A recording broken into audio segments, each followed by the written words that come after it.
कर दिया successfully, click bait कर दिया। जो सारे कमेंट्स मुझे करते हैं, पूछते हैं क्या तुम एक जियाले हो, इनफैक्ट पूछते भी नहीं है, वो जिस तरह मीम है ना, तुझे नहीं पता लेकिन तू है। आगे से फिर मैं उनको जब बोल देता हूँ PTI supporter, like bro why would you assume that we are, irony नहीं देख रहे, why would you assume that you are. अच्छा, मैं किसको सपोर्ट करता हूँ नहीं करता हूँ वो रेलिवेंट इतना है नहीं, तो अब आप आ गए हैं संडे की शाम चाय शाय पिएँ। ज़्यादा इंपॉर्टेंट मुझे लगता है कि जी पीपीपी की हिस्ट्री क्या है, सिंध की हिस्ट्री क्या है, कुछ पर्सपेक्टिव कॉन्टेक्स्ट के बगैर जो है ना बहुत सारी कॉन्वर्जेशंस हो रही होती हैं। पीटीआई पे मैंने स्पेसिफिकली इसलिए वीडियो बनाई थी क्योंकि मेरी एक जर्नी थी, एक पर्सनल जर्नी थी। पीपीपी को मैंने कभी वोट नहीं दिया, कभी सपोर्ट नहीं किया, तो मेरी उस तरह से कोई पर्सनल लाइफ की जर्नी नहीं है जिस पे मैं गुफ्तगू करूँ या बातें करूँ। जो व्हाट अबाउटिज़म करते हैं उसका भी मुझे कोई सेंस नहीं बनता। मैं अगर फ़लस्तीन पे वीडियो बनाऊँ तो आप नीचे कमेंट करेंगे कि You hypocrite, why you know make video on Congo till the same video you don't talk about Congo also, that means you biased hypocrite। नहीं, तो वो फॉल्स इक्विवेलेंसी लोग बिला वजह ड्रॉ करते हैं। बट सिंस काफ़ी लोगों ने फरमाइश की कि यार ये वीडियो बनाएं PMLN PPP के बारे में, PMLN के बारे में तो नहीं बनेगी, PPP के बारे में बनाते हैं, because I feel like this what I am going to discuss in this video, ये कॉन्वर्जेशन में मिसिंग है। तो मैं एक अपने थोड़े 2 सेंट्स इसमें ऐड करना चाहूँगा। सब्र तहम्मुल से पूरी वीडियो देखें, फिर कमेंट करें, अटैक एंड में कर लीजिएगा। एंड में मैं इसका भी जवाब दे दूंगा कि मैं सपोर्ट करता हूँ पीपीपी को या नहीं। मैं एक पीटीआई सपोर्टर नहीं हूँ, लेकिन मुझे समझ में आता है लोग क्यों पीटीआई को सपोर्ट कर रहे हैं। मेरे करीबी दोस्त हैं, उन्होंने जाके पीटीआई को वोट दिया। मतलब अच्छा किया यार, कोई मुझे, मैं वोल्डेमॉर्ट नहीं हूँ कि मैं पीटीआई सपोर्टर को हाथ भी नहीं लगा सकता और मैं जल जाऊँगा। But somehow I feel like कि कुछ पीटीआई सपोर्टर्स हैं, स्पेशली जो एलीट तबके का हिस्सा हैं, वो जब ना दूसरी पार्टी के सपोर्टर्स देखते हैं ना वो जल जाते हैं। वो जिस तरह वैम्पायर को गार्लिक दे दे कि कैसे तुम पीपीपी या PMLN को वोट दे सकते हो, ये कैफियत मुझे नहीं समझ में आती। अच्छा जी, जो नारा है जिसका मजाक उड़ाया जाता है, हाँ भुट्टो जिंदा है, हाँ तेरा भुट्टो अब तक जिंदा है, समझे। पर्सनली अगर नारे की बात करें, इस नारे से मुझे कोई इशू नहीं है। मैं अगर पीटीआई सपोर्टर्स को खास करके थोड़ा कॉन्टेक्स्ट दे दूँ, हाँ पीपीपी की वो वीडियो में भी तो पीटीआई सपोर्टर्स, क्योंकि मुझे लगता है कि मेरी जो ऑडियंस है वो 80-90% पीटीआई सपोर्टर्स हैं। वो हैं नहीं दूसरे पार्टी के इतने सपोर्टर्स। तो जो देख रहे हैं, आपसे ही मेरी कॉन्वर्जेशन कॉमेंट्स में चल रही होती है, बैक एंड फोर्थ चल रही होती है। Just to give you context, इस वक्त जो है पीटीआई के इमोशंस स्काई हाई हैं, लोगों की, लोग फटने वाले हैं। क्यों? क्योंकि इमरान खान जेल में। अब आप अगर सोचें कि जनरल आसिम मुनीर मिलिट्री कू लगा दें, फिर आप सोचें कि वो इमरान खान को लटका दें, जुडिशल मर्डर कर दें इमरान खान का, फिर उसके 8 साल बाद नहीं 7 साल बाद खबर आए कि जी लंदन में कासिम जो इमरान खान के बेटे हैं वो अपनी गर्लफ्रेंड के साथ थे, उनको जहर दे के मार दिया गया। उसके बाद उनके जो दूसरे बेटे हैं सुलेमान, वो पाकिस्तान वापस आए, बनी गाला के गेट के ऊपर सुलेमान को पुलिस गोलियों से मार दे। उसके बाद टिरियन आए पाकिस्तान, पहले टिरियन जेलें जाए, फिर मूवमेंट चलाए, उसके बाद टिरियन वापस आए, टिरियन वाइट, वो प्राइम मिनिस्टर बने, फिर वो डिसमिस हो, फिर वो एग्जाइल हो, फिर वो वापस आए, फिर उस पर पहले वापस आते ही बॉम्ब ब्लास्ट हो, उसके बाद उसको मर्डर कर दिया जाए। अब ये एक 40 साल की जर्नी है। अभी जो पीटीआई पिछले 2 साल से झेल रहे हैं, उनको लगता है हम पे क़यामत टूट चुकी है और अब तो हमने जो किया है ये जिहाद है। अब आप सोचें ये आप 40 साल करें, आपका एक इमोशनल कनेक्शन नहीं होगा कि चलें ये तो हमारे लीडर्स हैं जिनके साथ ये हुआ। अब आप अपना सोचें कि इन 40 सालों में जब जुल्फ़िकार अली भुट्टो को फांसी हुई तो आप सड़कों पे गए, आपने मारे खाए, आप टॉर्चर हुए, आपके इर्द गिर्द जो लोग हैं उनमें से कुछ लोग मर भी गए। पीटीआई के जिस तरह आजकल सपोर्टर्स के साथ हो रहा है, आप सोचें ये 40 साल तक हो आपके साथ, और जनरेशन बाय जनरेशन हो, और आप स्टेट ब्रूटैलिटी, पहले ज़ियाउल हक की 10 साल झेलें, फिर 90s का पाकिस्तान, फिर मुशर्रफ का दौर, उसके बाद भी बेनज़ीर जब आए तो उनका कत्ल कर दिया जाए, क्या कैफियत होगी। तब ये 40 साल इंड्योर करने के बाद अगर कोई इंसान बोले कि यार खान अब तक हमारे दिलों में ज़िंदा है, आपको वो मजाक लगेगा या आप बोलेंगे bro this is this is true meaning of freedom and आज़ादी। तो क्योंकि भुट्टो ज़िंदा है वो लोग बोलते हैं जिनको आप हकारत से देखते हैं, जिनको आप गरीब समझते हैं, जिनको आप जाहिल समझते हैं, तो आपको वो नहीं समझ में आता। मुझे समझ में आता है, बिकॉज़ ये इन लोगों का कनेक्शन है 40 सालों का। ये इन 40 सालों की हिस्ट्री है कि बेनज़ीर भुट्टो जो आधा पाकिस्तान अपनी बेटी समझता था, डॉटर ऑफ द ईस्ट जो उनकी किताब है, वो किसी वजह से है ना कि वो जो जुल्फ़िकार अली भुट्टो की जनरेशन थी, उन्होंने उनको पलते बड़े होते हुए देखा है। फिर उनका मर्डर होता है। वो जब पावर में थी तो वो एक जनरेशन के लिए माँ थी, तो वो बीबी भी थी, वो माँ भी थी, वो बहन भी थी। उनसे लेट 1970s से 2030 साल का एक रिश्ता है लोगों का, उनको मार दिया जाता है। तो वो लोगों को यही लगा ना वाकई कि यार हमारे घर का कोई मेंबर बन गया, हमारे मर गया, हमारे कोई घर का सदस्य मर चुका है। ये भुट्टोस के साथ लोगों का कनेक्शन है। आप उसका मजाक उड़ाएं, बुरा बोलें, जो आपको समझना है समझ लें, ये जेन्युइनली है। जिस तरह लोगों का आज इमरान खान के साथ कनेक्शन है, इमरान खान का पर्सनल किरदार क्या है, इमरान खान की पॉलिटिक्स क्या है, वो इमरान खान के सपोर्टर्स को नहीं फ़र्क पड़ता। इसमें अगर आप बेनज़ीर भुट्टो की पॉलिसीज़ क्रिटिसाइज़ करें, जुल्फ़िकार अली भुट्टो की पॉलिसीज़ क्रिटिसाइज़ करें, कर लें, इससे कोई फ़र्क नहीं पड़ता। क्योंकि कभी कभी ना लोग सिंबल्स भी बन जाते हैं। मार्टिन लूथर किंग जो हैं वो सिविल राइट्स के एक हीरो हैं। अगर कोई मार्टिन लूथर किंग को सपोर्ट करता है या उसका नाम लेता है, वो इसलिए करता है कि भाई ये सिविल राइट्स जो है ये उस मूवमेंट को रिप्रेजेंट करते हैं, उसके हीरो हैं। उनकी पर्सनल ज़िंदगी जो है, जो उनकी ज़ाती लाइफ है, उसमें कुछ उन्होंने हरकत किए हैं जो नहीं आप सपोर्ट करते। पर अगर कोई मार्टिन लूथर किंग को एज अ सिंबल सपोर्ट कर रहा है, उसको आगे से ये बोलना कि does that mean you support personal? No you don't. बड़े लोग हैं आजकल जो इमरान खान को सपोर्ट करते हैं, जो उसकी पर्सनल लाइफ की हरकतें नहीं सपोर्ट करेंगे, जो उसकी पॉलिटिक्स पॉलिसीज़ नहीं सपोर्ट करेंगे। उनको लग रहा है कि भाई एक सिंबल बन गया है, मुझे नहीं लग रहा तो मैं नहीं कर रहा, पर जिन लोगों को लग रहा है वो कर रहे हैं। जिस तरह मुझे लगता था कि पीडीएम भी डेमोक्रेसी की बातें करती है, सारी गुफ्तगू वो है, पर वो एक्चुअली नहीं करेगी। इसी तरह मैं मौलाना फजलुर रहमान को नहीं सपोर्ट करता। वो तो पीटीआई के दौर में भी एंटी इस्टेब्लिशमेंट थे, आज भी एंटी इस्टेब्लिशमेंट है, बातें सारी डेमोक्रेसी, इलेक्शंस, फेयरनेस, लेकिन मुझे उन पर कोई भरोसा नहीं। मुझे पता है कि वो सेलेक्ट होने के लिए सारी बातें कर रहे हैं, तो मुझे पता था पीडीएम सेलेक्ट होने की सारी बातें कर रही थी, मुझे पता है कि इमरान खान सेलेक्ट होने के लिए ये सारी बातें कर रहे हैं। तो मैं पर्सनली नहीं सपोर्ट करता, बट जो करता है मुझे समझ में आ रहा है। तो आपको क्यों नहीं समझ में आ रहा कि यार आज जो पीटीआई के किसी सपोर्टर के साथ हो रहा है या जो वो फील कर रहा है, दूसरा इंसान अगर वो 40 साल फील करे, फेस करे, रेजिस्ट करे, वो आपको लुआपट्टा लगता है। तो मेरे जहन में या मेरी रीडिंग में तो ये बहुत अच्छी बात है कि भुट्टो जिंदा है, बिकॉज़ ये हमारी इस्टेब्लिशमेंट के लिए एक सबक है। ख्वाजा असलम भी आए हुए थे, इसी कुर्सी पे बैठे हुए थे, उन्होंने बड़ी अच्छी बात की। उन्होंने बोला ज़ियाउल हक की जो कब्र है वो centre of Pakistan Shah Faisal mosque के पास या साथ ही है, वहाँ पर है, वहाँ आप जाएं किसी भी टाइम, कोई भी नहीं होता। जुल्फ़िकार अली भुट्टो की कब्र गड़ी खुदा बख्श में मिडल ऑफ नोवेयर है, हर साल हज़ारों लोग जाते हैं। तो जुल्फ़िकार अली भुट्टो मर के भी ज़िंदा रहा और ज़ियाउल हक ने जुल्फ़िकार अली भुट्टो को मारा, लेकिन इवन दो उनकी लेगेसी और उन्होंने जो पाकिस्तान के साथ किया है वो ज़िंदा है, उनका नाम वाम नहीं ज़िंदा। ये नहीं अवाम में नारे लग रहे ज़ियाउल हक ज़िंदा है। तो ये इस्टेब्लिशमेंट के लिए सबक है कि आपको लगा जुल्फ़िकार अली भुट्टो को हमने पीस दिया, ख़त्म कर दिया, 10 साल बाद उसकी बेटी वापस आई तो पूरा शहर निकला। बेनज़ीर भुट्टो को आपने कत्ल कर दिया, सब उसकी पार्टी के साथ खड़े रहे। नवाज़ शरीफ को आपने एग्ज़ाइल कर दिया, मुशर्रफ को लगा मैं जीत गया, ये मेरी छाती है, अब तो मैंने इनको दफन कर दिया है गंजों को। नवाज़ शरीफ वापस आया, मुशर्रफ को प्रेसिडेंसी से हटाया, नवाज़ शरीफ 2013 का इलेक्शन जीता, नवाज़ शरीफ प्राइम मिनिस्टर बना। मुशर्रफ ने जब कोशिश की कि मेरी पॉलिटिकल पार्टी होगी, क्या हुआ?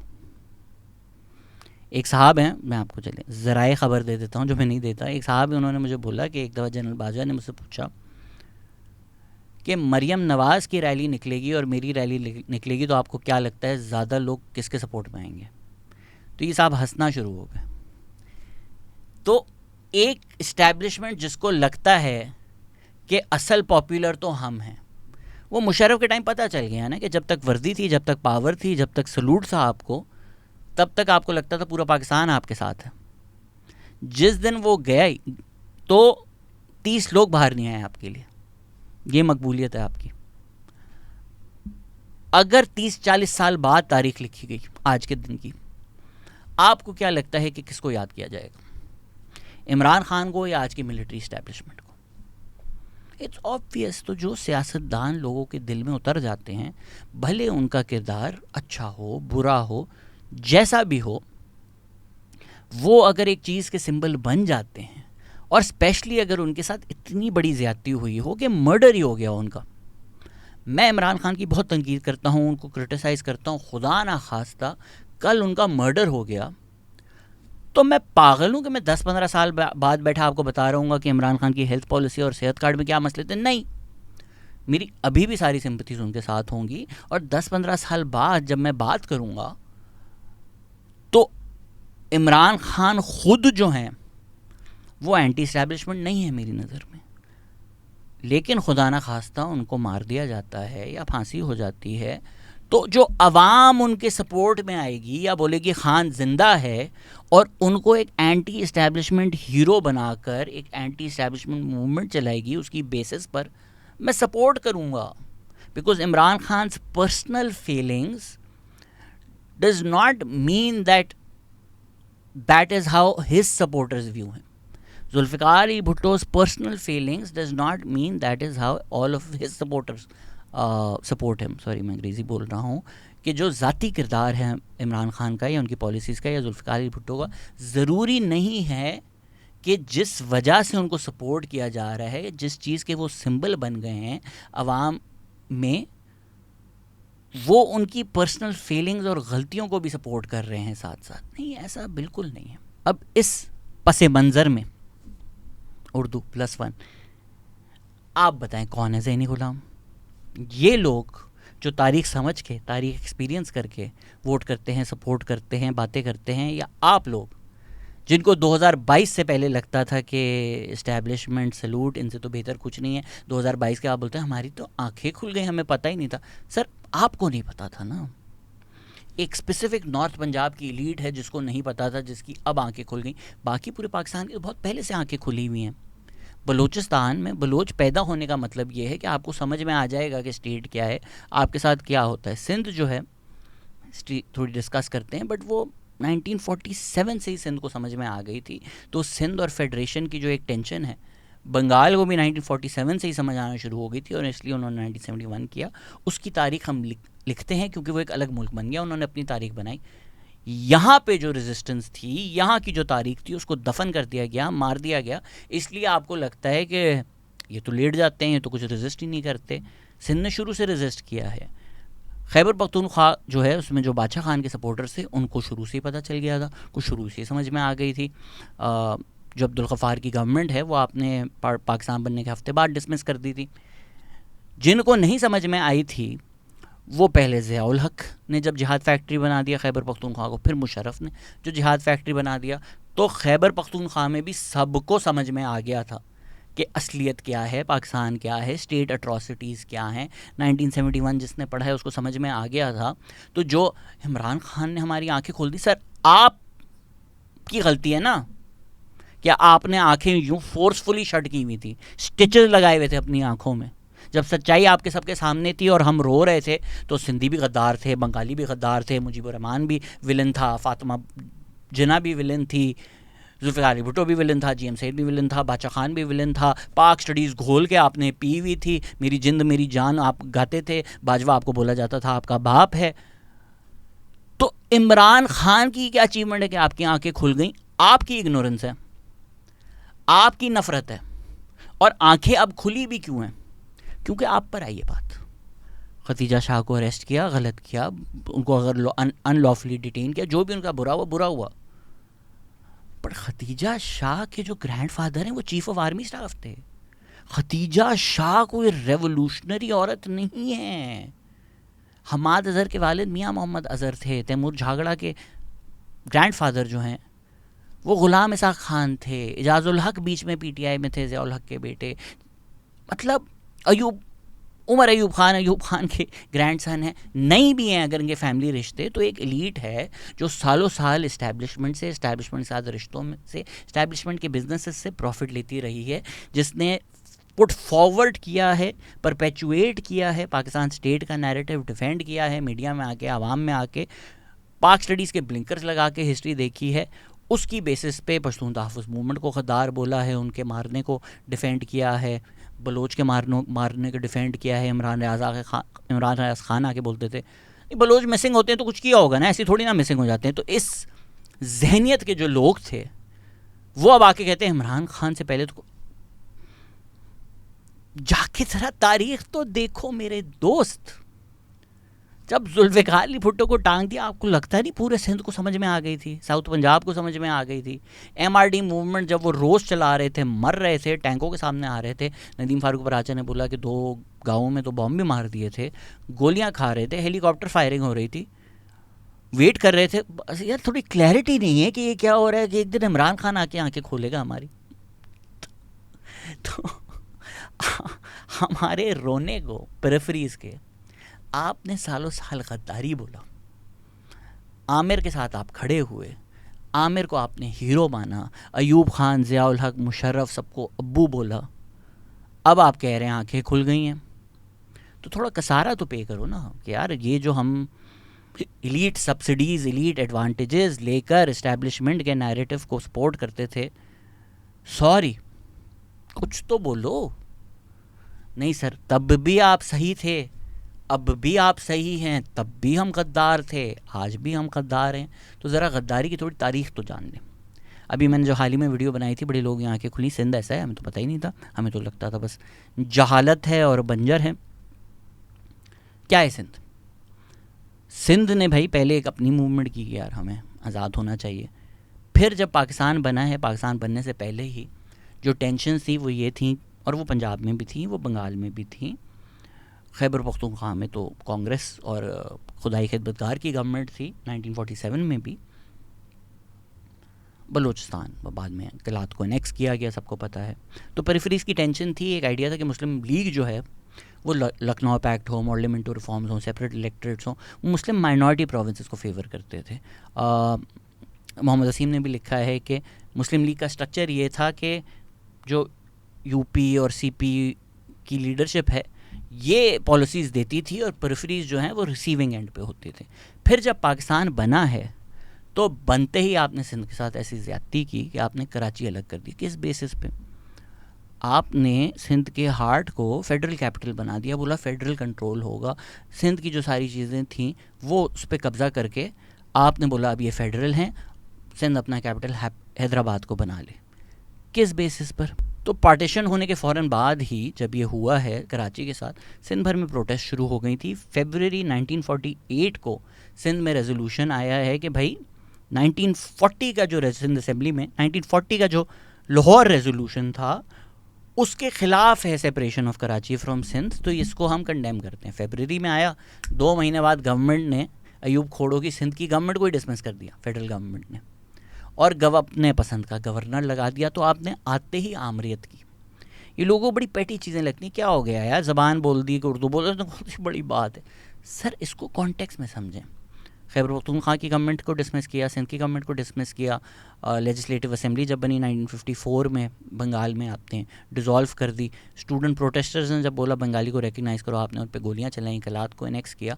तो ये उर्दू की जो इम्पोजिशन है, कल्चरल इम्पोजिशन है, रेलिगेशन ऑफ अदर आइडेंटिटीज़ है, इसको state atrocities, one unitization of Pakistan, supremacy of Pakistani identity बनाने के कॉन्टेक्स्ट में समझें तो आपको लोगों का रोना समझ में आएगा ना आप। एंड ऑनेस्टली मुझे लगता है कि मुहाजिरों के साथ भी बहुत ज़्यादती हुई है। अभी अली अब्दुल्ला आए हुए थे पॉडकास्ट पे, हमने बड़ा डिस्कस किया और हम कैंसिल भी हो रहे हैं। लोग बोल रहे हैं अली अब्दुल्ला सच्चा मुहाजिर नहीं है। खैर मुझे इंटरेस्टिंग लगा बिकॉज मेरे जहन में when I think Ali Abdullah, I think Muhajir बिल्कुल ही लाइक MQM के वो सपोर्ट करते थे शुरू में। एक उनकी बड़ी कराची वाली आइडेंटिटी है, बड़ी जो महाजिर आइडेंटिटी है, मुझे बड़ा इंटरेस्टिंग लगा वो। And I don't know why it didn't click because his name is Ali Abdul Durrani, कि उनका बैकग्राउंड तो वो दुरानी ट्राइब जो अफगानिस्तान से आए थे, फिर वो लखनऊ आए। तो ये एक हज़ारों साल की अली अब्दुल्ला की ख़ानदान की तारीख है। हमने क्यों उसको एक लफ्ज़ में रिड्यूस कर दिया है, उर्दू स्पीकिंग या मुहाजिर? कहाँ है वो अफ़गान तारीख अली अब्दुल्ला की, जिसको क्यों नहीं हम डिस्कस करते? उज़ैर यूनुस है, मेरे बहुत अच्छे दोस्त हैं। अगेन मेरे सारे जो करीबी दोस्त हैं वो मुहाजिर हैं, और अजीब रेसिस्ट बातें मेरे बारे में की जाती हैं। उज़ैर मेरे बहुत अच्छे दोस्त हैं। उज़ैर गुजराती हैं। उज़ैर की family most probably, I don't know about his mother and father, but दादा की तो गुजराती ही बोलते होंगे। तो एक बहुत साइजेबल गुजराती पॉपुलेशन है जो आई थी, जो गुजरात से आई थी, जिनकी हज़ारों साल की गुजराती की तारीख होगी, कल्चर होगी, सकाफ़त होगी, हिस्ट्री होगी, फैमिली होगी, कज़न्स होंगे जो अभी भी गुजरात में रहते हैं। उनको भी हम क्या क्लासीफाई करते हैं? मुहाजिर उर्दू स्पीकिंग। तो एक इरेजर ऑफ आइडेंटिटी वहाँ भी हुआ है और सप्रेशन ऑफ अदर आइडेंटिटीज़ भी हुआ है। मोहम्मद वसीम लिखते हैं, सॉरी मैं अली अब्दुल्ला उज़ैर यूनुस डाइवर्जन पे आ गया था। सिंध जो कराची अलग किया गया है, कराची का खोना सिंधी नेशनलिज्म के लिए क्रिस्टलाइज कर दिया था कि वो अपने ही सूबे में अब सेकंड क्लास सिटीजन्स बन गए। मोहम्मद वसीम स्टेट की तनकीद करते हुए लिखते हैं कि lack of sensitivity about the position of Karachi as part of Sindh historically, politically, administratively and culturally, ruling elite की पॉलिसी ओरिएंटेशन दिखाती है आपको कि इस माइग्रेंट स्टेट ने सिंध के सबसे अमीर और चेरिस्ड हिस्से को उससे छीन लिया। उसके बाद उन्होंने जब प्रोटेस्ट किया, उन्होंने जब रेजोल्यूशन लेकर आए, हाँ आपने बोला ऐसी की तैसी गवर्नमेंट निकालो, गवर्नर लगाओ। फिर जब अयूब खान आए तो फिर पूरे मुल्क में उन्होंने मिलिट्री डिक्टेटरशिप लगा दी। वन यूनिटाइजेशन ने और जो ये प्रोविंशियल आइडेंटिटीज़ थी और ये जो एक प्रोविंशियल ऑटोनॉमी की मूवमेंट थी उसको दबा कर बोला नहीं, हम जिंदा कौम है, पाइंदा कौम है, हम सब की है पहचान, हम सब का पाकिस्तान। सर मैं तो सिंधी भी हूँ, क्या बोला तेरे को, हम सब की है ना पहचान, फिर क्या सिंधी बलोच कट ले। तो ऐसे अयूब खान ने नहीं बोला होगा। तो 1971 के जब इलेक्शंस हुए हैं तब तक पाकिस्तान में 23 साल इस तरह लोगों ने ज़िंदगी गुजारी, इस तरह का ऑपरेशन देखा। अगेन हमें तारीख में क्या कि अयूब खान तो डेकेड ऑफ डेवलपमेंट थी और अवाम से एंटी अयूब मूवमेंट्स पढ़ें तो स्टूडेंट्स कितने फोर फ्रंट पे थे उसके। साथ ही साथ अयूब खान की जो इकोनॉमिक डेवलपमेंट थी वो एलीट कैप्चर को और स्ट्रेंथन कर रही थी। वो जो 22 फैमिलीज़, महबूब हक की स्टेटमेंट है कि कितना कुछ वो ओन करते हैं, कितने percentage of finance, overwhelming majority of financial asset जो है पाकिस्तान के वो 22 फैमिलीज ओन करते हैं। ये अयूब खान का पाकिस्तान था, ये अयूब खान की इकॉनमी थी। इसमें जो प्री पार्टीशन लोग स्लेव्स थे वो स्लेव्स ही रहे, वो उनको कोई आज़ादी नहीं मिली। उनका जो लगान पहले वो अपने लैंडलॉर्ड को देते थे, वो जाके ब्रिटिश के पैरों में रखता था। वही कलोनियल स्ट्रक्चर जो है पाकिस्तान ने इनहेरिट किया। और बोला सर यहाँ लैंड रिफॉर्म्स नहीं होंगे। मुस्लिम लीग ने फ्यूडल्स के साथ अलाइंसेस बनाई पाकिस्तान मूवमेंट के लिए। पाकिस्तान बनने के बाद ब्यूरोक्रेसी और मिलिट्री ने उसी स्टेट स्ट्रक्चर को रखा, इनफैक्ट स्ट्रेंथन किया कि ये जो लैंडलॉर्ड्स हैं हुण दुगना लगान सानू, ठीक है, अब तुम साला ग़ुलाम लोग मेरी जूती के नीचे।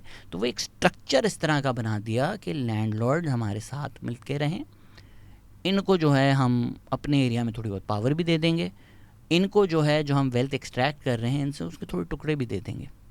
आप वेस्ट पाकिस्तान की एक्सट्रैक्टिव पॉलिसीज इस पाकिस्तान में देख लें, आपको समझ में आ जाएगा कि वेस्ट पाकिस्तान कॉलोनीज़ की तरह वेस्ट पाकिस्तान की लीडरशिप कॉलोनीज़ की तरह ट्रीट करती थी। साथ ही साथ वो कॉलोनियल माइंड था, उनको लगता था भाई ये तो हमसे कमतर हैं, हम तो मार्शल रेस बोला गया है हमारे ब्रिटिश मास्टर ने। जबकि बंगाली जो हैं अब ये तो लड़ भी नहीं सकते, काले बंगाली।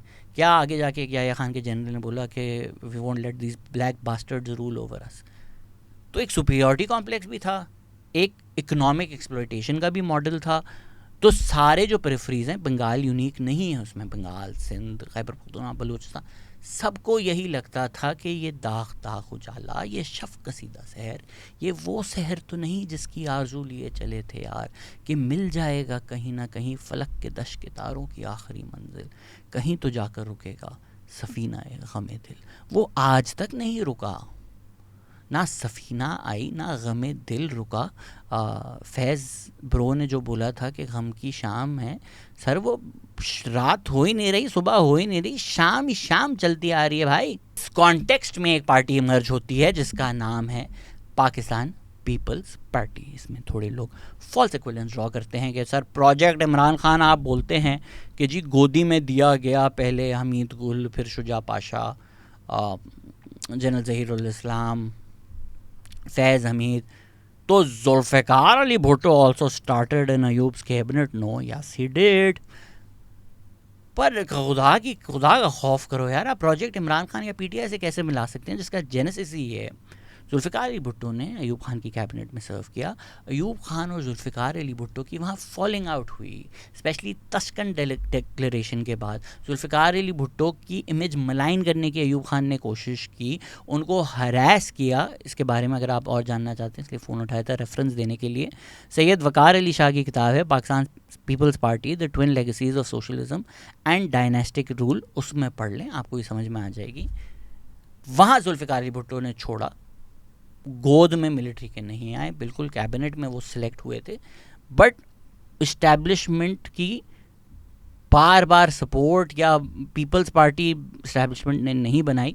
एंटी अयूब जो मूवमेंट थी, एंटी इस्टेब्लिशमेंट जो मूवमेंट थी, उसके सेंटिमेंट्स की बेसिस पर, वो अवाम की राय देखकर, वो अवाम की मूवमेंट देखकर जुल्फ़िकार अली भुट्टो ने बोला पाकिस्तान पीपल्स पार्टी। तो जो पाकिस्तान पीपल्स पार्टी का वजूद हुआ है ना, वो हुआ है anti imperialist, anti establishment. Mohammad Waseem जिसको कहते हैं कि फ्लेवर लिखा था मेरे ख्याल से, या कोई और लफ्ज़ लिखा था, ऑफ थर्ड वर्ल्डिज़म। तो आपने ये एंटी, दुनिया भर में एक लेफ़्ट की मूवमेंट चल रही है, सोशलिज्म चल रही है, उसको लो, इसमें थोड़ा इस्लामिक टच डालो, थोड़ा थर्ड वर्ल्डिज़म वर्ल्ड व्यू डालो। वर्ल्ड व्यू था ये पीपीपी का वजूद है। और पीपीपी का वजूद सिर्फ जुल्फ़िकार अली भुट्टो ने नहीं किया था, उसमें बहुत सारे इंटेलेक्चुअल्स भी थे। 1 दिसंबर 1967 मुबशर हसन के घर, मुबशर हसन, जे रहीम, महराज मोहम्मद ख़ान, मुमताज़ भुट्टो, रफ़ी रज़ा, मुस्तफ़ा खर, हयात शेरपाव और जुल्फ़िकार अली भुट्टो ने पीपीपी बनाई। पीपीपी का मोटो था Islam is our faith, democracy is our policy, socialism is our economy, all power to the people. फिर बाद में सबको पता है कि बड़ा कोई पॉपुलर स्लोगन बन गया था कि RKM ब्रो, रोटी कपड़ा मकान। इंटेलेक्चुअल्स थे पार्टी में, वो आर्टिकल्स लिखते थे, न्यूज़पेपर्स में लिखते थे। उन्होंने ये कॉन्सेप्ट दिए, जिस तरह मसावात बहुत फेमस था, जिसका मतलब है सोशल इक्वालिटी।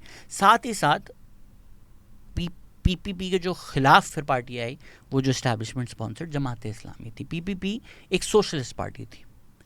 जमात इस्लामी ने बोला भाई ये सेक्युलर पार्टी है और ये सोशलिज्म ला रही है पाकिस्तान में, जो पाकिस्तान को भी तबाह कर देगी, इस्लाम का निज़ाम भी तबाह कर देगी। 1970 के पीपीपी के मैनिफेस्टो में लिखा था, the ultimate objective of the party's policy is the attainment of a classless society which is possible only through socialism in our times.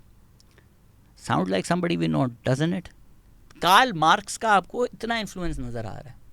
इसी वजह से कम्युनिस्ट, जिनको शुरू से हम ये हिंदू पार्टी हैं, ये एंटी पाकिस्तान पार्टी हैं, जमात इस्लामी ने वही इस्टेब्लिशमेंट का एजेंडा लेकर कॉपी पेस्ट करके उस चीज़ को नुमाया किया। इस प्रोपेगेंडा को कॉम्बैट करने के लिए पीपीपी ने बोला सर सानू भी इस्लामिक टच चाहिए, तो उन्होंने जो उनका मसावात था उसको रीब्रांड कर दिया मसावात मोहम्मदी। इस्लामिक टच लेकर आए वो। फिर भी जमात इस्लामी ने उसी तरह की पॉलिटिक्स की। 26 फरवरी 1970 को अखबार में पीपीपी के सोशलिज्म के ख़िलाफ़ फतवा छपा।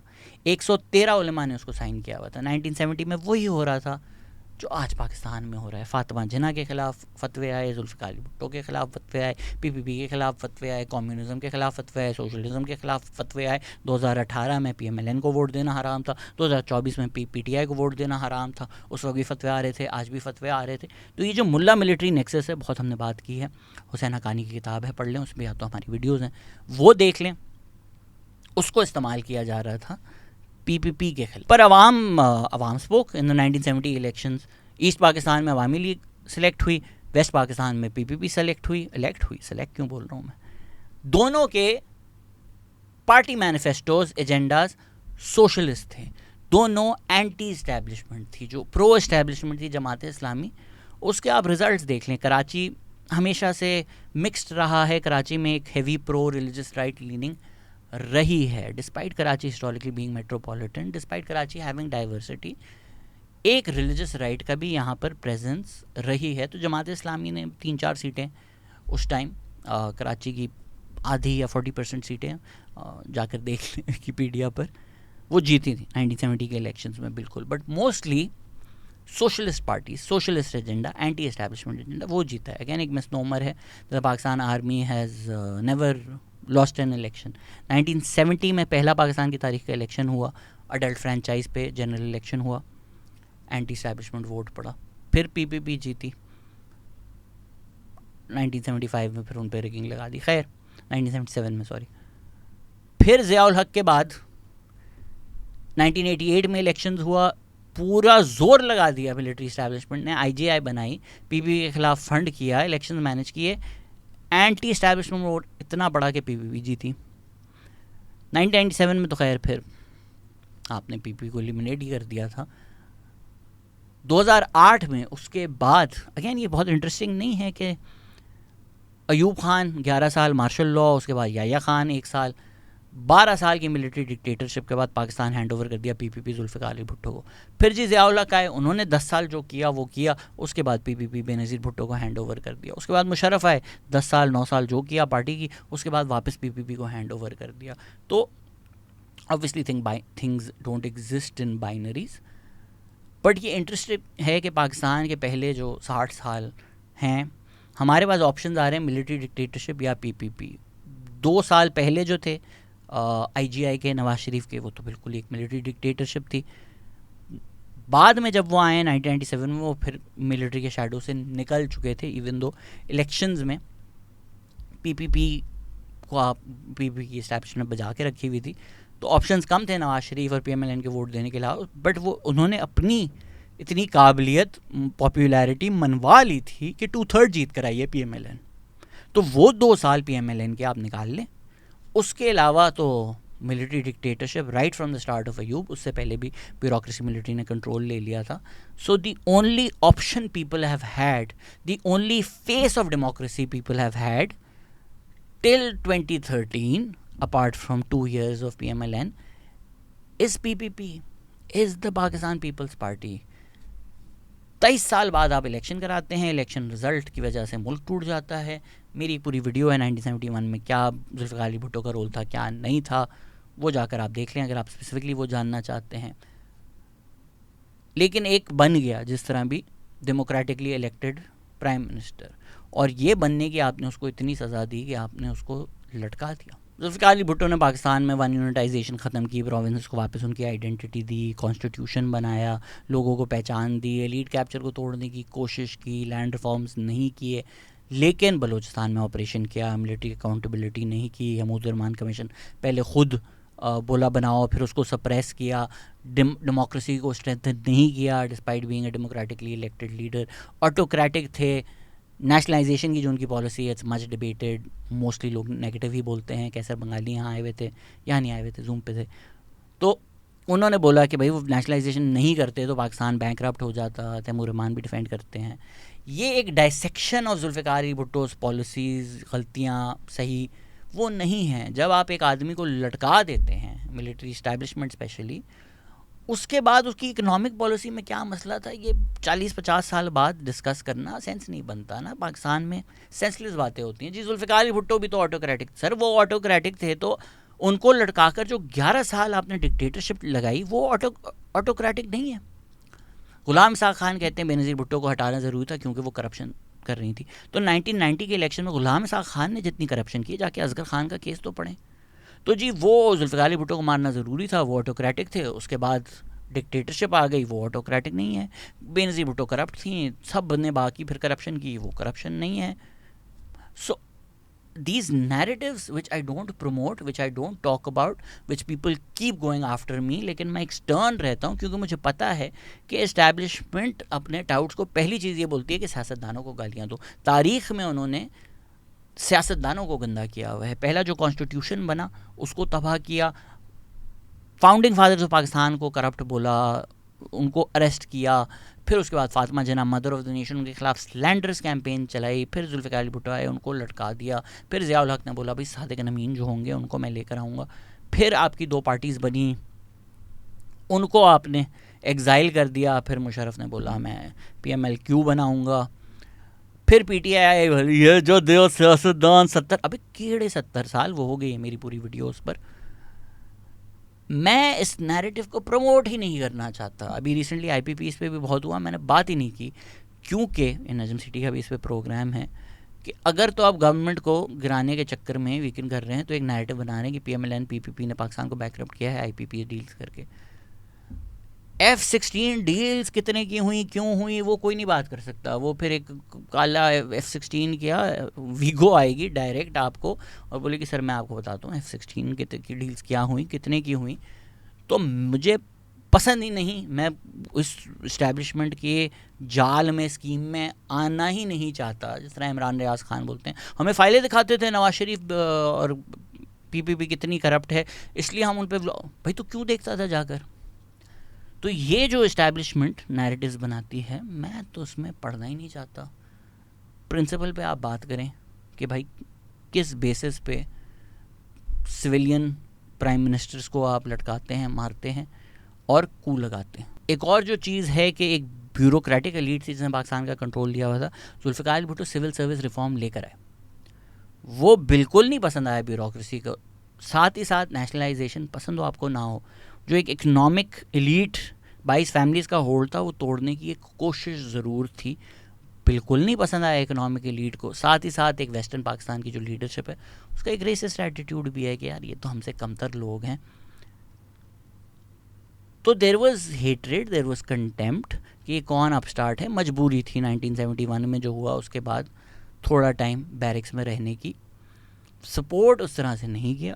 ये बिल्कुल मतलब नहीं है कि सेंट थे जुल्फ़िकार अली भुट्टो। बलूचिस्तान में जो उन्होंने ऑपरेशन किया है वो बलूचिस्तान में कई लोगों के लिए हमेशा विलन रहेंगे और सही रहेंगे। यार आप अभी 1971 हुआ है, आप बांग्लादेश में मिलिट्री भेजकर लोगों को मरवा रहे हैं, प्रोटेस्टर्स के ऊपर फायरिंग हो रही है, तो कैसे नहीं आपको उस बात पे क्रिटिसाइज़ किया जाए। हमारी एक पूरी वीडियो है इस पर, so I am not gonna get into the details, but if you want watch that.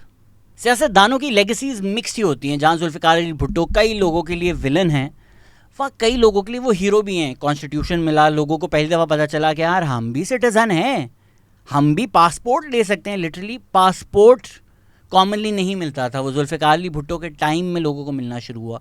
Lyari में अगर PPP का स्ट्रॉन्ग होल्ड है, उनको वोट मिलता है, वो जहनी गुलाम नहीं है, तब उनको पासपोर्ट मिला। तब लोग बहुत सारे लोग लियारी से दुबई गए, मिडल ईस्ट गए, उन्होंने रेमिटेंसेस भेजी। सडनली जो पॉवर्टी में लोग थे उनकी एक अपलिफ्टमेंट हुई, एक नई मिडिल क्लास इमर्ज हुई। तो दोज फैमिलीज वर लाइक यार हमारी ज़िंदगी में जो हुआ है we have Zulfikar Ali Bhutto to thank, वो क्यों नहीं सपोर्ट करेंगे।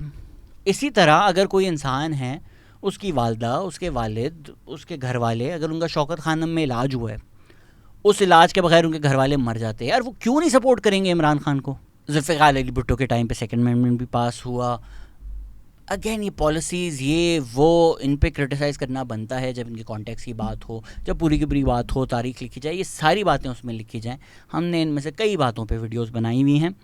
ओवरऑल जब आप आवाम की राय जानें, तो जब आप एक फ़र्स्ट इलेक्टेड प्राइम मिनिस्टर को फांसी लगा देते हैं तो आवाम के ना जहन में वही चीज़ याद रहती है। आज जब हम कहते हैं आपका विज़न है सर, विज़न था नुसरत भुट्टो का। उनके मियाँ का जुडिशल मर्डर हुआ, जो लोग उनके मियाँ के ख़िलाफ़ खड़े थे, जो पॉलिटिकल ऑपोजिशन थे, उन लोगों को भी नुसरत भुट्टो ने इकट्ठा किया। ये होती है ना पॉलिटिकल मैच्योरिटी, फोरसाइट। साथ बिठाया, उन्होंने बोला यार पॉलिटिकल कंसेंसस बनाओ।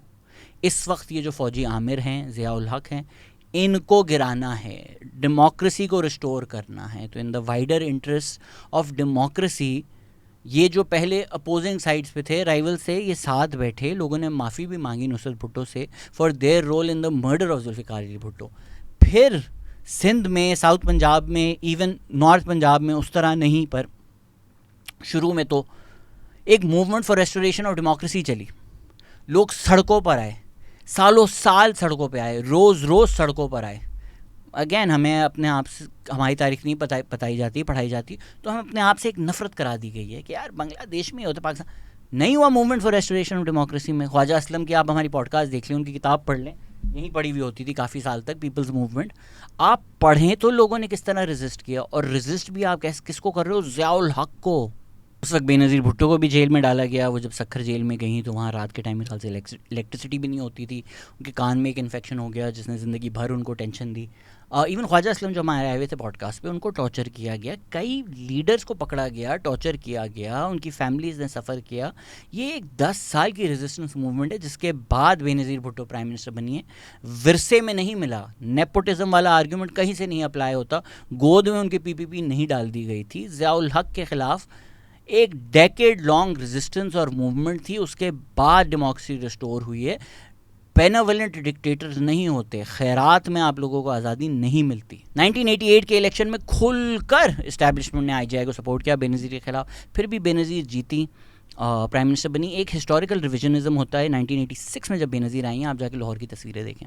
जुल्फ़िकार अली भुट्टो पंजाब से जीते हैं, बेनज़ीर जब वापस आई हैं लाहौर में, again I said this many times, people से कि एक भी इंसान नहीं था ऐसा लग रहा था लाहौर में जो उस दिन घर पे बैठा हुआ है। सारी की सारी लाहौर की आवाम बाहर आई हुई है। पंजाब में जुल्फ़िकार अली भुट्टो का सपोर्ट था, बेनज़ीर भुट्टो का सपोर्ट था, 1988 में वो जीते। उसके बाद इवन मुशर्रफ के दौर में 2002 में, हम जब कहते हैं 2008 तो चलें, बेनज़ीर का सिंपथी वोट था। 1988, 1970s, 2008, even 2002 general Parvez Musharraf के अंडर इलेक्शन हो रहा है। बेनज़ीर भुट्टो एग्जाइल में हैं। मुल्क में सबसे ज़्यादा वोट किस पार्टी को मिलता है? पाकिस्तान पीपल्स पार्टी। हिस्टोरिकल रिविजनिज्म जो हुआ है कि PPP is equal to Sindhi party, ये दो वजूहत हैं मेरी नज़र में। एक, कराची में ये मोहम्मद वसीम ने भी लिखा है कि कई लोग कहते हैं कि एमक्यूएम को बनाया गया, नहीं बनी, इस्टेब्लिशमेंट का प्रोजेक्ट तो जो भी था। नैरेटिव तो ये था ना कि यार मुहाजिरों, आप लोगों ने इकट्ठा होना है, मुहाजिर पार्टी है, और मुहाजिरों के साथ जुल्म हुआ है, और किसने किया है? सिंधियों ने किया है, पीपीपी ने किया है।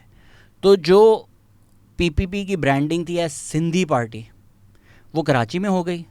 साथ ही साथ जब 1988 में बेनज़ीर आई हैं इन पावर इन पंजाब, आईजीआई को पंजाब दिया गया, नवाज शरीफ को पंजाब दिया गया। 90s में नवाज शरीफ ने नारा लगाया, जाग पंजाबी जाग, ये सिंधी आप पे हुकूमत कर रहा है। तो वो एक पंजाब नेशनलिज्म, मुहाजिर नेशनलिज्म को एंटीथेटिकल बना दिया टू पीपीपी, और पीपीपी को रिड्यूस कर दिया टू सिंधीज़। जिस तरह हमारी तारीख़ में भी हमें लगता है अच्छा जी मुस्लिम लीग थी और हिंदू कांग्रेस थी। हिंदू तो नहीं थी कांग्रेस, कांग्रेस तो सेक्युलर थी, कांग्रेस में तो मुसलमान भी थे, मोहम्मद अली जिन्ना खुद कांग्रेस में थे। लेकिन हम जब उसको वर्सेस में सोचते हैं, या जिस तरह हमारी तारीख बताई गई है, Muslim League and Hindu Congress, उसी तरह मुहाजिर एमक्यूएम, सिंधी पीपीपी, पंजाबी नवाज सिंधी पीपीपी। तो वो जो एक ब्रांडिंग हो गई एज सिंधी पार्टी, उसके बाद उनकी इकोनॉमिक परफॉर्मेंस भी है जिसकी वजह से उनको पंजाब में नहीं वोट मिला 2013 में। तो वो कंसोलिडेशन भी सिंध में हो गई है पीपीपी की, पीपीपी रिस्ट्रिक्ट भी हो गई है सिंध में। That also adds to the narrative कि है ही सिंधी पार्टी। अगर हम कहते हैं पाकिस्तान में जी एथनिक डिविजन्स हैं, नफरतें हैं, हम सबको पाकिस्तानी होना चाहिए, किसने एथनिक हेट्रेड को स्ट्रोक किया, प्रमोट किया, अपने पॉलिटिकल अज़ाइम के लिए इस्तेमाल किया? किसने ये नारे लगवाए? हम अगर बाइनरी में देखने की कोशिश करें, बाइनरी नहीं होता, ऑफ कोर्स चीज़ें ज़्यादा फ्लूइड होती हैं, but for most of Pakistan, specially peripheries, PPP sort of represented democracy. फौजी आमिरों के ख़िलाफ़, अगेन तारीख देखें आप, जुल्फ़िकार अयूब खान, याया खान, जुल्फ़िकार अली भुट्टो, ज़ियाउल हक, बेनज़ीर भुट्टो, नवाज शरीफ, मुशर्रफ, पीपल्स पार्टी। तो डेमोक्रेसी की एक रिप्रेजेंटेशन, अगेन इम्परफेक्ट, इश्यूज़ खुद इतनी कोई डेमोक्रेटिक नहीं है जिस तरह से लीडर्स इलेक्ट हो रहे हैं। एक पार्टी का कंट्रोल है, एक फैमिली का कंट्रोल है पार्टी के ऊपर, सारे इश्यूज़ बजाएं, बहुत इम्परफेक्ट है।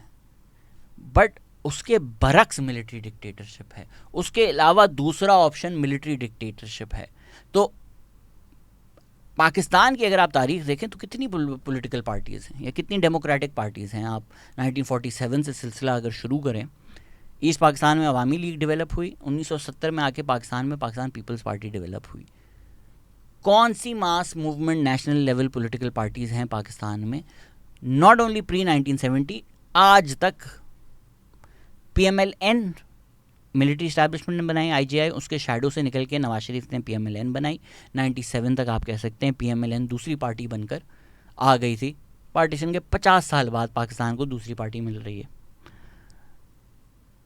तो 2013 तक, इनफैक्ट 2018 तक पीएमएलक्यू एक फ्रैंकेनस्टाइन था मुशर्रफ का।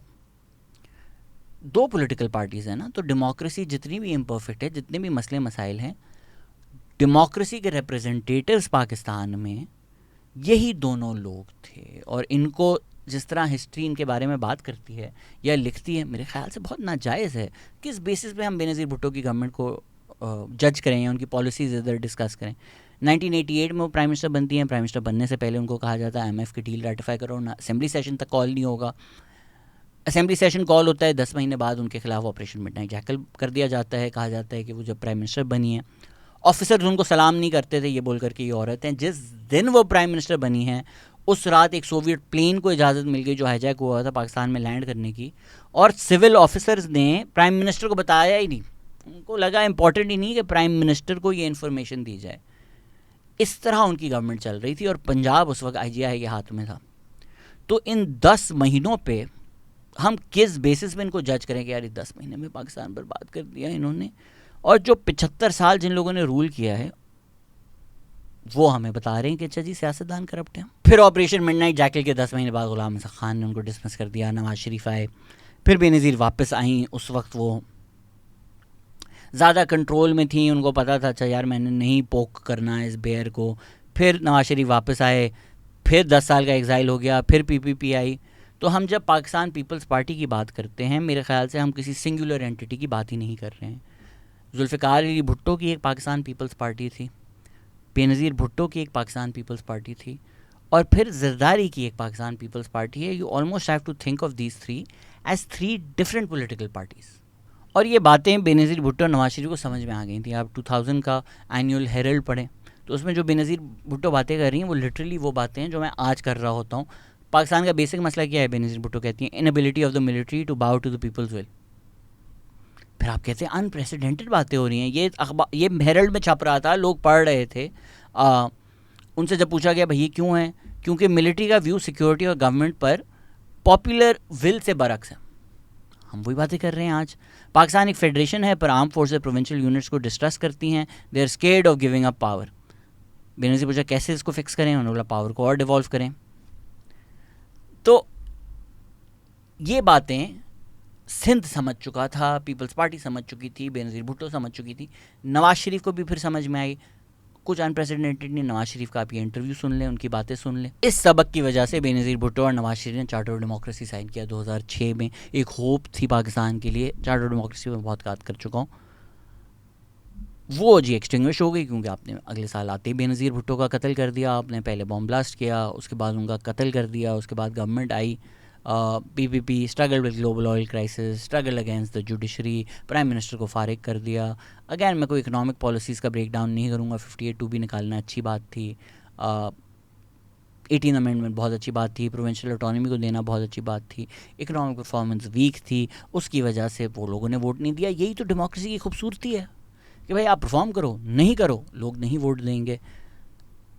तो ये सिंध की तारीख समझना, मार्जिनलाइजेशन की तारीख समझना, पाकिस्तान पीपल्स पार्टी की तारीख समझना, उसमें कंटेक्चुअलाइज करके चीज़ें देखना, मेरी राय अगर आप जानना चाहें, मेरी राय ये है, कोई मेरे पास इसकी एविडेंस नहीं है, मेरी राय है, एनालिसिस है कि आसिफ अली जरदारी को पता है बेनज़ीर भुट्टो को किसने मारा।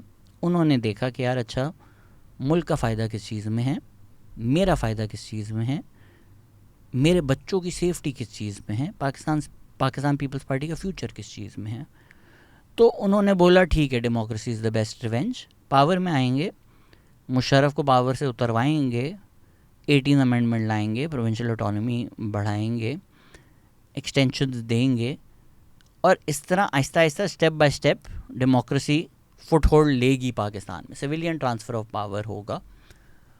उन्होंने खुलकर नहीं आकर बोला। इसमें ये भी एक पॉलिटिकल मैच्योरिटी और फोरसाइट है मेरी नज़र में कि एक ऑर्गेनिक रिएक्शन आया लोगों का। बेनज़ीर भुट्टो का जब कत्ल हुआ, कराची टू लाइक कश्मीर लोग बाहर निकल कर आए, चीज़ें जलाई उन्होंने, एक अवाम का बहुत ज़्यादा एंगर था। अगेन अब आप समझे ना, what people had faced for 60 years, वो सारा एंगर था और सबको पता था किसके खिलाफ है। एलीट जो पावर, जो नैरेटिव कंट्रोल करती है, उसने कुछ और फैलाया हुआ था, बट आवाम जो आपको बेवकूफ़ लगती है वो बेवकूफ़ नहीं है, उसको एग्जैक्टली पता था। उस वक्त अगर जरदारी कहते कि इसने मारा है, बदला लो, क्या होता मुल्क का? उन्होंने टेम्परेचर लो किया, उन्होंने बोला पाकिस्तान खपे ठंड, वायलेंस ना करो। ये फ़र्क है। इमरान खान को जब गोली लगी, फवाद चौधरी बोला खून का बदला खून, खून लो। इमरान खान को जब अरेस्ट करने जा रहे थे, बोला सारे आ जाओ जमान पार्क, सराउंड करो, मुझे बचाओ। जब अरेस्ट किया 9th में हुआ। यहाँ बेनज़ीर भुट्टो का कत्ल हुआ। अगर पीपीपी कहती बिलावल हाउस को सराउंड कर लो, हमें मारने आ रहे हैं और जला दो पूरे मुल्क को, क्या होता उस टाइम? आप बताएं ना, क्या होता उस टाइम? ऑब्वियसली कोई प्रॉपर्टी डैमेज, चीज़ें जलाना, मैं इन चीज़ों के फेवर में नहीं हूँ। मैं आपको सिर्फ सिचुएशन समझा रहा हूँ, कॉन्टेक्स्ट दे रहा हूँ इन चीज़ों का। पीपीपी को भी अगर हम देखें तो पंजाब उन्होंने लूज़ किया, एक उनकी परफॉर्मेंस वजह है, दूसरा उनके पास वो करिज्मेटिक फिगर जो है बेनज़ीर भुट्टो का, जुल्फ़िकार अली भुट्टो का, वो लूज़ कर चुके थे। तो उस तरह से उनकी मास पॉपुलैरिटी नहीं थी, या आवाम में कोई एक करिज्मेटिक मास पॉपुलर, वो ज़्यादारी नहीं है। वो एक wheeling dealing, compromise, political negotiations, वो उसमें उन्होंने पीएचडी की हुई है। वो उस तरह के पॉलिटिशियन है, वो है नहीं पीपीपी के पास। पीपीपी ने एक लीडर बनाया, आपने लटका दिया। पीपीपी ने 10 साल स्ट्रगल किया, दूसरा लीडर बनाया, आपने मार दिया। उसके बाद एक पीपीपी एग्जिस्ट करती है। अब जरदारी के पास पॉलिटिकल सर्वाइवल के कम ऑप्शंस हैं। उन्होंने इस पोजीशन में, इस कॉम्प्रोमाइज पोजीशन में ये पीपीपी बना दी है अब जो इलेक्टेबल्स पे डिपेंडेंट है।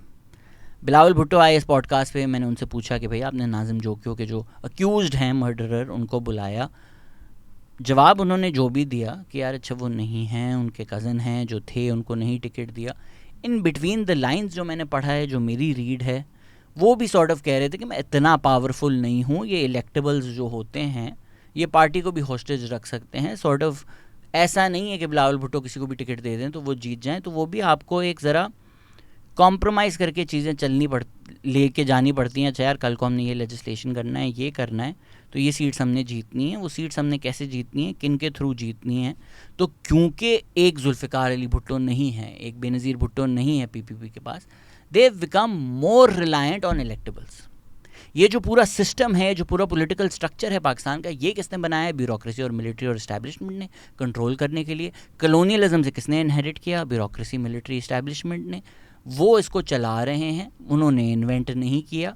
बिल्कुल आप क्रिटिसाइज़ करें कि सिंध में फ्यूडल सिस्टम जो है वो तोड़ा भी नहीं पीपीपी ने। इन्हीं फ्यूडल्स पर रिलाई करके, पार्टी टिकट्स देकर, स्ट्रेंथन करके, उसी नेटवर्क को यूज़ करके पीपीपी पावर में रहती है। 100% सही तनकीद है। पर इस पॉलिटिकल स्ट्रक्चर में जिस पे पाकिस्तान बना है, मुस्लिम लीग ने इलीट्स फ्यूडल के साथ एलाई किया था, उस पे सिंधियों को गालियां देने का क्या सेंस बनता है? अगेन, लोग जो बाहर रहते हैं वो नहीं समझते।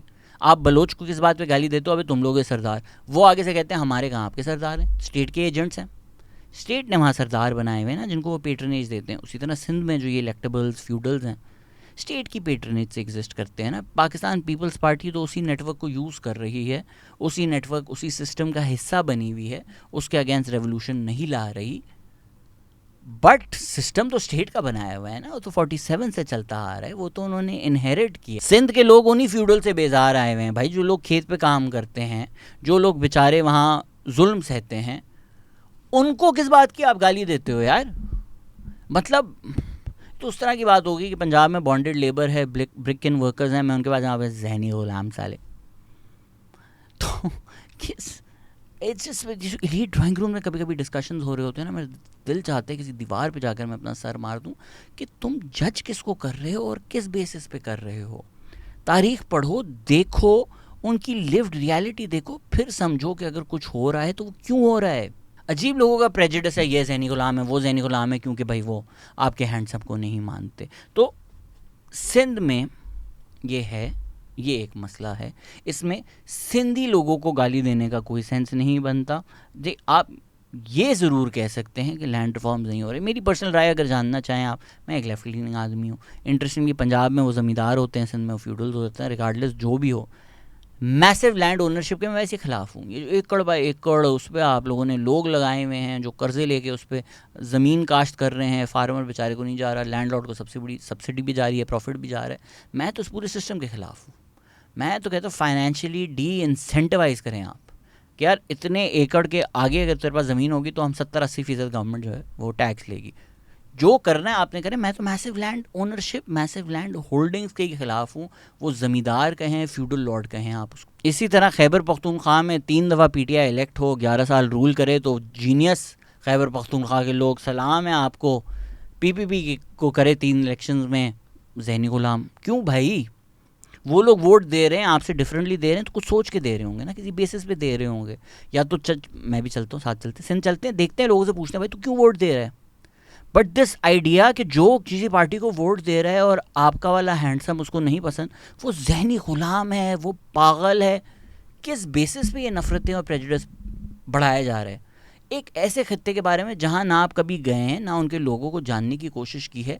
वो लोग आपके लिए सिर्फ एक एजेंडा है। इलेक्शन से पहले किसी ने स्टोरीज डाल दी, देखो सिंध के स्कूल। आप बोलो यार जाकर पीटीआई को वोट दो।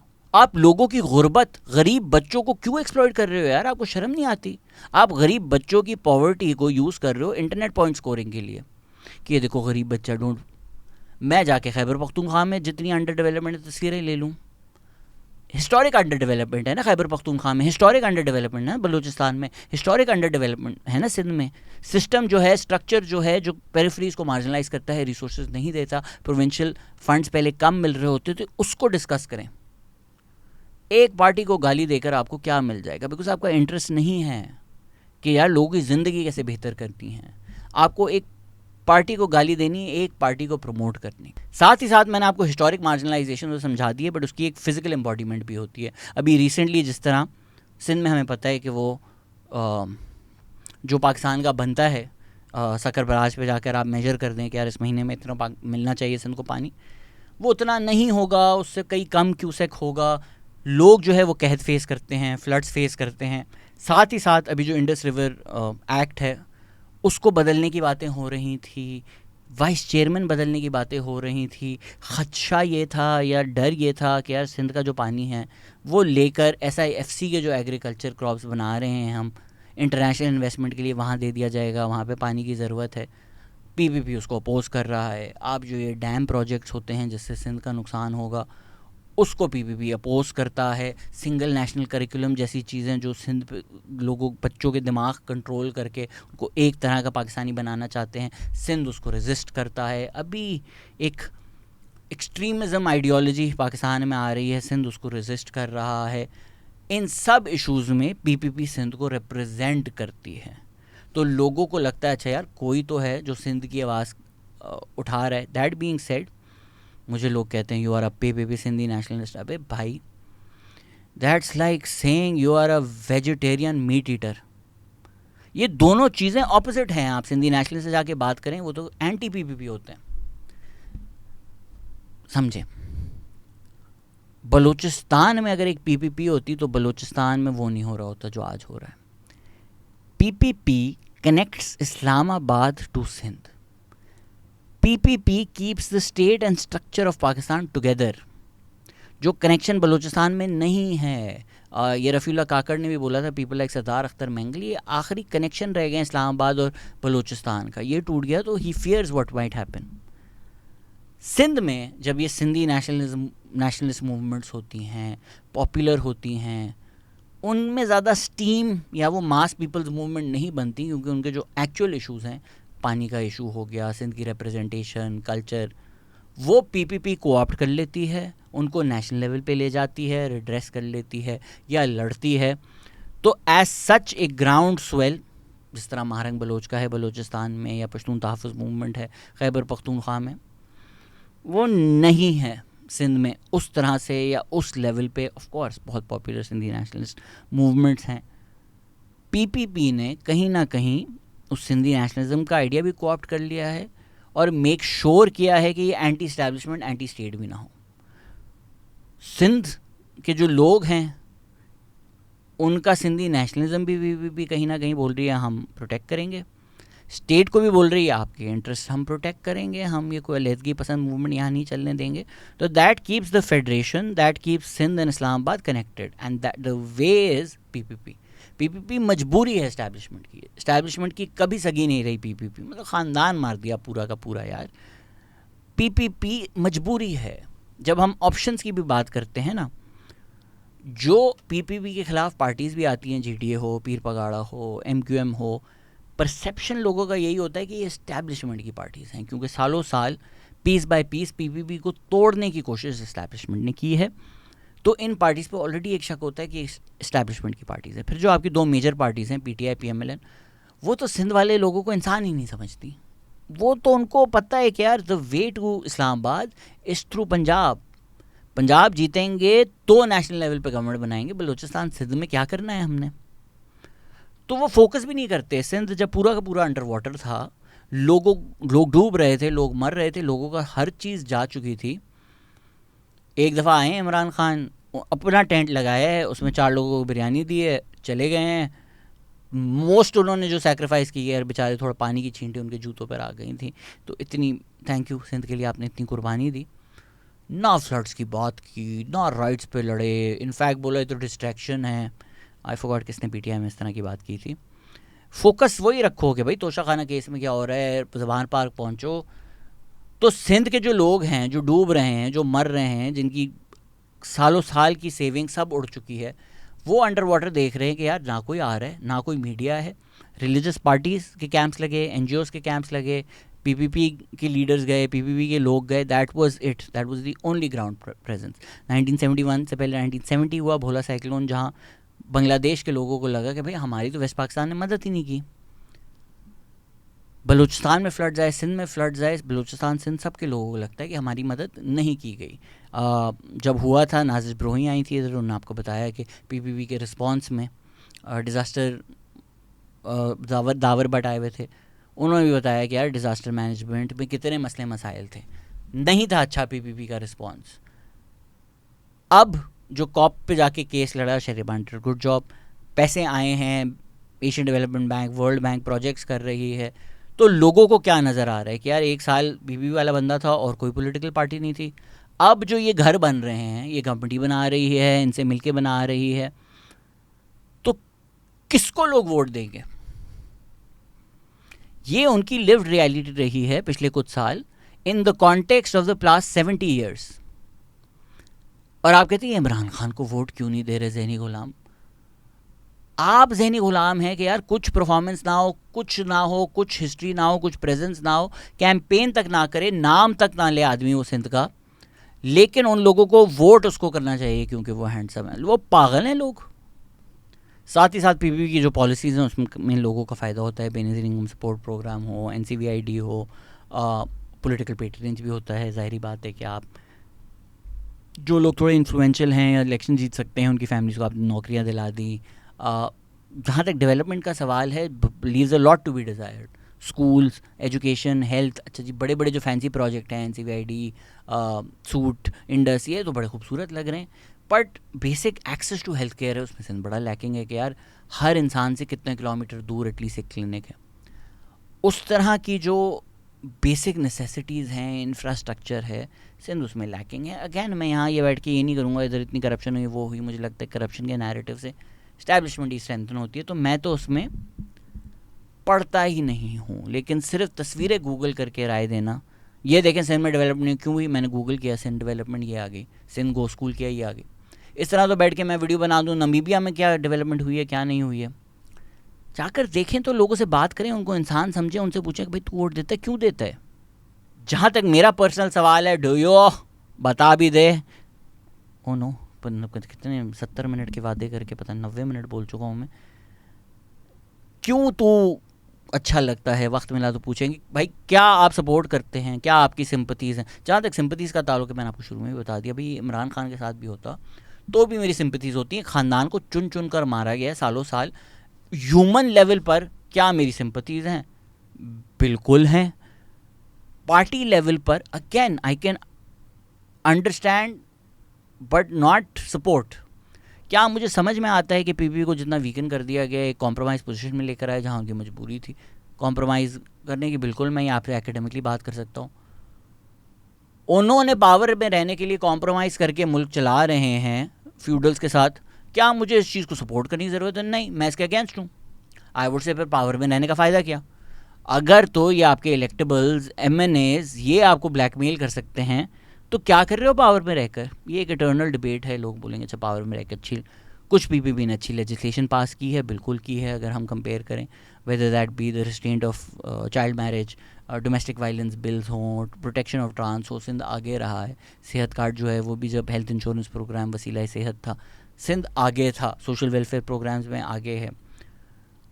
ये प्रोग्राम्स करने के लिए, आवाम का फ़ायदा करने के लिए वो ये बिटर पिल पीते हैं फ्यूडल्स वाली, या वो फ्यूडल्स के थ्रू पावर में आते हैं ताकि वो करप्शन करके पैसा बना सकें। ये आपकी राय है। मैं एकेडमिकली समझा सकता हूँ क्यों हुआ है, उसका कॉन्टेक्स्ट दे सकता हूँ।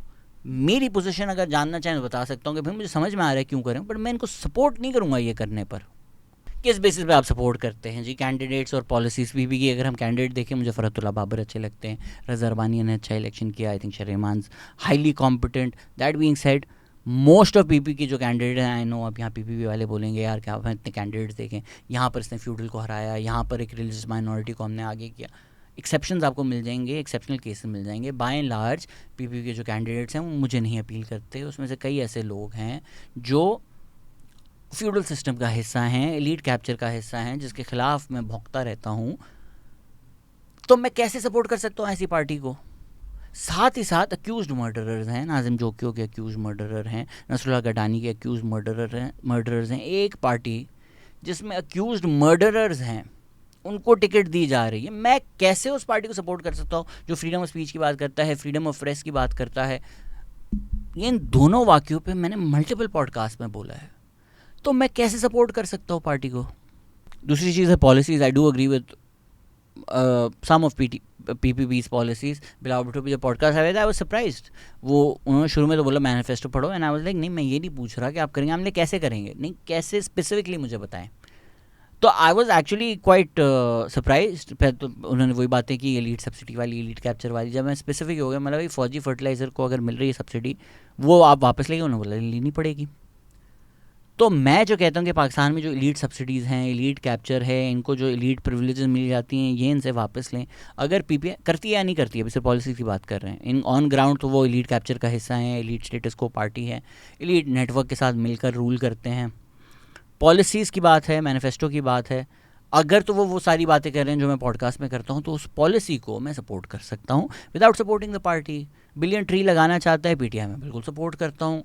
पीटीआई एज अ पार्टी को मैं नहीं सपोर्ट करूँगा। तो जो पॉलिसीज़ अच्छी, अगेन ये बाइनरी थिंकिंग तोड़ दे। पूरी दुनिया ग्रे है कि यार कुछ अच्छा किया, कुछ बुरा किया, मिक्स्ड लेगेसी है।